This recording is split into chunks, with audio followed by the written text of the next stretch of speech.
This is question number 2। यहां पर क्या मामला है, आप देखिए लेफ्ट साइड पर आपको दो इनवर्स टेंजेंट फंक्शन दिखाई दे रहे हैं और दरमियान में है सम,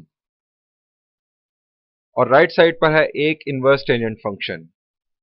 हमें इन दो इनवर्स टेंजेंट फंक्शंस का सम इक्वल साबित करना है राइट साइड के। तो चलिए लेफ्ट हैंड साइड कंसीडर करते हैं, चूंकि यही मोर कॉम्प्लेक्स साइड है। अब यहां पर है सम इनवर्स टेंजेंट फंक्शन का, कौन सा फॉर्मूला यूज होगा जी? इनवर्स टेंजेंट फंक्शन का सम फॉर्मूला। तो जरा रिकॉल करें, फॉर्मूला क्या था जी? आपको याद आया? चले मैं आपको शो करता हूं, ये है वो फॉर्मूला। यहां पर अगेन हमें ए और बी डिसाइड करना है। आप जरा देखिए, अगर आपको ये फॉर्मूलाज याद हों, ये सम और डिफरेंस फॉर्मूलाज अगर आपको याद हों, तो कोई प्रॉब्लम ही नहीं है इन प्रॉब्लम्स को सॉल्व करना। नेक्स्ट सॉल्व करते हैं, ये फॉर्मूला यूज करते हैं, यानी राइट साइड में वैल्यूज पुट करते हैं। हमने ए को रिप्लेस किया ए की वैल्यू के साथ और बी को बी की वैल्यू के साथ। न्यूमरेटर में 1/4 और 1/5 का सम लिया गया एलसीएम करने से, और इसी तरह डिनोमिनेटर में हमने बनाया 1 - 1/20, और 20 को एलसीएम के तौर पर यूज करके हमें मिला न्यूमरेटर में 20 - 1। कैलकुलेशन के बाद हमें मिला tan इनवर्स 9/19। यही थी हमारी राइट हैंड साइड। हमारा प्रूव कंप्लीट हुआ। Next is question number 9। यहां पर लेफ्ट साइड पर तीन इनवर्स टेंजेंट फंक्शंस दिखाई दे रहे हैं, एक है पॉजिटिव साइन और एक है नेगेटिव साइन। क्या किया जाए? क्या आइडिया जहन में आता है जी? पहली बात तो ये कि हम लेफ्ट हैंड साइड कंसीडर करेंगे। अब दूसरी बात क्या है, क्या करना चाहिए हमें? हम इन दो को मिलाकर इनवर्स टेंजेंट फंक्शंस का डिफरेंस फार्मूला भी यूज कर सकते हैं, और इन दोनों को मिलाकर सम फार्मूला भी यूज कर सकते हैं। पहले दो इनवर्स टेंजेंट फंक्शंस को हम एक इनवर्स टेंजेंट फंक्शन बनाएंगे और उसे तीसरे के साथ मिलाकर आगे बढ़ेंगे। तो चलिए मैं सिंपली यहां पर सम फार्मूला यूज करता हूं, इसे ए कंसीडर करता हूं और इसे बी। यह है हमारा सम फार्मूला जिसमें हम वैल्यूज पुट करेंगे। वैल्यूज पुट की गई, ए को रिप्लेस किया गया ए से और बी को बी से। अब सिंपल एलसीएम लेकर हम कैलकुलेशन करेंगे न्यूमरेटर में, और डिनोमिनेटर में भी ये प्रोडक्ट परफॉर्म करने के बाद हमने एलसीएम लिया जो कि है 20, और उसके बाद सब्ट्रैक्शन परफॉर्म की।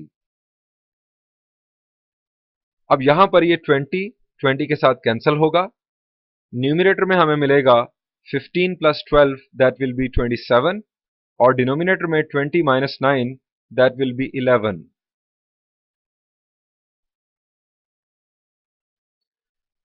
हमें दो इनवर्स टेंजेंट फंक्शन से एक इनवर्स टेंजेंट फंक्शन हासिल हुआ। अब हम उसे थर्ड के साथ मिलाएंगे तो अगेन हमारे पास दो इनवर्स टेंजेंट फंक्शंस, लेकिन इस दफा हमारे पास है दरमियान में ये नेगेटिव साइन।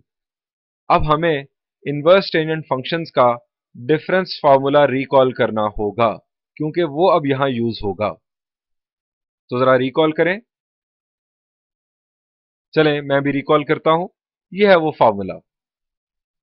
अब एक न्यूमेरिकल वैल्यू को आप ए कंसिडर कर लें और दूसरी को बी, और वैल्यूज पुट करें। वैल्यूज पुट की गई। अगेन हमें एलसीएम लेना होगा न्यूमरेटर में, और डिनोमिनेटर में ये प्रोडक्ट परफॉर्म करने के बाद एलसीएम लिया जाएगा और सब्ट्रैक्शन और एडिशन परफॉर्म किया जाएगा। एलसीएम हमें मिला 11 और 19 का 209। डिनोमिनेटर में चूंकि 11 और 19 का प्रोडक्ट 209 है, और दूसरी तरफ हमारे पास है टर्म 1, सो एलसीएम 209 ही होगा। ये 209 और 209 कैंसिल होगा। 513 में से 88 सब्ट्रैक्ट किया जाए तो हमें हासिल होता है 425, और इसी तरह डिनोमिनेटर में भी हासिल हुआ 425। न्यूमरेटर और डिनोमिनेटर चूंकि सेम है, सो कैंसिलेशन होगी, हमें हासिल हुआ 1। tan इनवर्स 1 आप जानते हैं पाई बाय 4। यही है हमारी राइट हैंड साइड। यहां पर यह सॉल्यूशन एंड हुआ। नेक्स्ट प्रॉब्लम देखते हैं। This is question number 11 of exercise 13.2। ये प्रीवियस प्रॉब्लम्स की निस्बत थोड़ा डिफरेंट है। यहां क्या मामला है, लेफ्ट साइड पर भी दो इनवर्स टेंजेंट फंक्शंस दिखाई दे रहे हैं और राइट साइड पर भी दो इनवर्स टेंजेंट फंक्शंस दिखाई दे रहे हैं। हमें क्या करना होगा, हम लेफ्ट साइड पर इनवर्स टेंजेंट फंक्शंस का सम फार्मूला यूज कर सकते हैं, उससे हमें एक इनवर्स टेंजेंट फंक्शन हासिल होगा। और इसी तरह राइट साइड पर भी हम वो फार्मूला यूज कर सकते हैं, उससे भी हमें एक इनवर्स टेंजेंट फंक्शन हासिल होगा। हमें इस दफा लेफ्ट साइड को अलहदा से और राइट साइड को बाद में अलहदा से सॉल्व करना होगा। दोनों का एंड रिजल्ट सेम होगा, इसी से ये इक्वालिटी प्रूव होगी। तो चलिए स्टार्ट करते हैं पहले लेफ्ट हैंड साइड से। ये हमने लेफ्ट साइड चूज की। आप देख सकते हैं कि हमारे पास दो इनवर्स टेंजेंट फंक्शंस हैं और दरमियान में है सम। हमें यहां पर इनवर्स टेंजेंट फंक्शंस का सम फार्मूला यूज करना होगा। यह है वो फार्मूला। उम्मीद है आप ये फार्मूला याद कर चुके होंगे। अब हमें एक न्यूमेरिकल वैल्यू को a कहना है और दूसरी न्यूमेरिकल वैल्यू को b, और इस फार्मूला की राइट साइड में हमें ये वैल्यूज पुट करना होंगी। ये हमने वैल्यूज पुट की। आप देख सकते हैं कि 1/11 a की जगह पर है और 5/6 b की जगह पर। अब सिंपल कैलकुलेशन है। न्यूमरेटर में आपको एलसीएम लेना होगा। 11 और 6 का एलसीएम क्या होगा जी, 11 और 6 का एलसीएम होगा 66। और डिनोमिनेटर में यहां पर पहले प्रोडक्ट परफॉर्म होगा, उसके बाद 1 में से सब्ट्रैक्ट करने के लिए हमें एलसीएम लेना होगा। ये हमने नेक्स्ट स्टेप परफॉर्म किया। 66 एलसीएम, डिनोमिनेटर में भी प्रोडक्ट परफॉर्म हुआ तो हमें यहां पर हासिल हुआ 5/66। 1 माइनस 5/66 के लिए अगेन 66 ही एलसीएम आया और सब्ट्रैक्शन परफॉर्म की गई। ये 66 कैंसिल होगा इस 66 के साथ। अब एडिशन और सब्ट्रैक्शन परफॉर्म होगी। हमें न्यूमरेटर और डिनोमिनेटर दोनों में मिला 61, जो कि कैंसिल हुआ। 61 के साथ हमें यहां पर मिला 1, और आप जानते हैं tan inverse of 1 will be pi by 4। ये हमारी लेफ्ट हैंड साइड अभी कंप्लीट हुई। अब हमें राइट हैंड साइड पर वर्किंग करना होगी। याद रहे कि ये प्रूफ कंप्लीट करने के लिए हमें राइट हैंड साइड को भी पाई बाय 4 दिखाना होगा, लाना होगा। अब कंसिडर करते हैं राइट हैंड साइड। ये है दो इनवर्स टेंजेंट फंक्शंस, अगेन दरमियान में सम। हमें वही फार्मूला दोबारा यूज करना होगा जो हमने लेफ्ट साइड के लिए यूज किया था। यह है वो फार्मूला। एक न्यूमेरिकल वैल्यू को हम कहेंगे a और दूसरी वैल्यू को b। राइट साइड पर वैल्यूज पुट करते हैं। बार बार वही प्रोसीजर, एलसीएम लेना होगा, कैलकुलेशन होगी। ये स्टेप्स इतने आसान हैं कि आपको खुद सॉल्व करते हुए कोई प्रॉब्लम नहीं होगा। ये 6 कैंसिल होगा 6 के साथ। 2 + 3 विल बी 5। 6 - 1 will be 5। 5 और 5 कैंसिल होगा तो हमें मिलेगा 1, और tan इनवर्स 1 यानी tangent inverse of 1 will be pi by 4। यही रिजल्ट था, एंड रिजल्ट था लेफ्ट साइड का, और यही है राइट साइड का एंड रिजल्ट। हमने जब लेफ्ट साइड को कंप्लीट किया था तो हमने वहां पर इक्वेशन को नाम दिया था 1, यहां पर हमने नाम दिया है 2। From 1 and 2 we have left hand side is equal to right hand side. So हमारा ये प्रूफ कंप्लीट हुआ। Next solution is question number 12।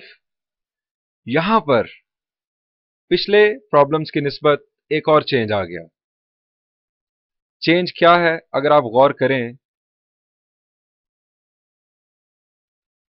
गौर करें और पिछले जो प्रॉब्लम्स हैं उनकी स्टेटमेंट्स को सामने रखें तो आपको मालूम होगा कि हमारे पास पहले किसी इनवर्स फंक्शन के साथ यहां पर कोई न्यूमेरिकल वैल्यू नहीं थी, जैसा कि यहां पर 2 दिखाई दे रहा है।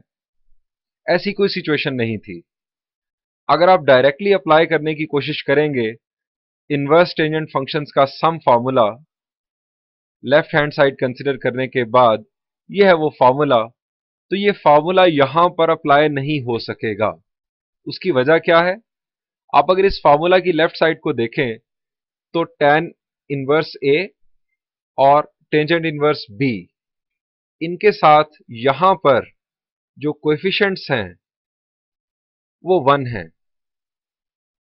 जबकि यहां पर ये तो सही है टेंजेंट इनवर्स 1/7, लेकिन यहां पर टेंजेंट इनवर्स 1/3 के साथ ये 2 गिवन है। This is problem. हम ये फार्मूला यूज नहीं कर सकते। अब जरा रिकॉल करें कि जब ये फार्मूला हमने ड्राइव किया तो वहां पर हमने एक डिडक्शन किया था। इस फार्मूला से एक डिडक्शन की थी और वो डिडक्शन क्या थी कि हमने बी को रिप्लेस किया था ए से। इससे हमें हासिल हुआ था फार्मूला 2 टेंजेंट इनवर्स ऑफ ए के लिए। तो इस फार्मूला को सामने रखते हुए वो फार्मूला दोबारा ड्राइव कर लेते हैं। हम बी को रिप्लेस करते हैं ए से। बी को जब हम ए से रिप्लेस करेंगे, यहां जब बी को ए से रिप्लेस किया जाएगा तो लेफ्ट साइड पर tangent inverse A plus tangent inverse A will be 2 tangent inverse A is equal to, B को रिप्लेस किया गया ए से तो a प्लस ए हमें मिला 2a। यहां पर जब b को a से रिप्लेस किया गया तो a into A will B a square. अब ये फॉर्मूला हम यूज करेंगे। इससे क्या होगा कि ये जो 2 टेंजेंट इनवर्स 1/3 है, इससे हमें सिंगल टेंजेंट इनवर्स हासिल होगा जिसका कोएफिशिएंट 1 होगा। उस टेंजेंट इनवर्स को हम बाद में मिलाएंगे इसके साथ और हमारा प्रॉब्लम सॉल्व हो जाएगा। ये फॉर्मूला हमने यूज किया। ये वैल्यू थी 1/3 की a। हमने a को रिप्लेस किया 1/3 के साथ, 2 को 1 के साथ मल्टीप्लाई किया गया, हमें हासिल हुआ 2/3 और डिनोमिनेटर में 1/3 का square that is 1/9। Tangent inverse 1/7 को हम ऐसे लिखते रहेंगे। अभी सिंपल कैलकुलेशन यहां पर की गई और 2 मल्टीप्लाई हुआ जब 9 के साथ और 3 और 8 मल्टीप्लाई हुए तो हमें हासिल हुआ न्यूमरेटर में 18 और डिनोमिनेटर में 24। इसकी कैंसलेशन करने के बाद 6 की मदद से इसकी कैंसलेशन की हमने, हमें न्यूमरेटर में हासिल हुआ 3 और डिनोमिनेटर में 4। अब ये दो इनवर्स टेंजेंट फंक्शंस हमें हासिल हो गए।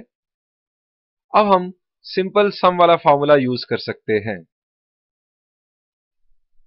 एक न्यूमेरिकल वैल्यू को a और दूसरी को b कंसिडर कर लेते हैं।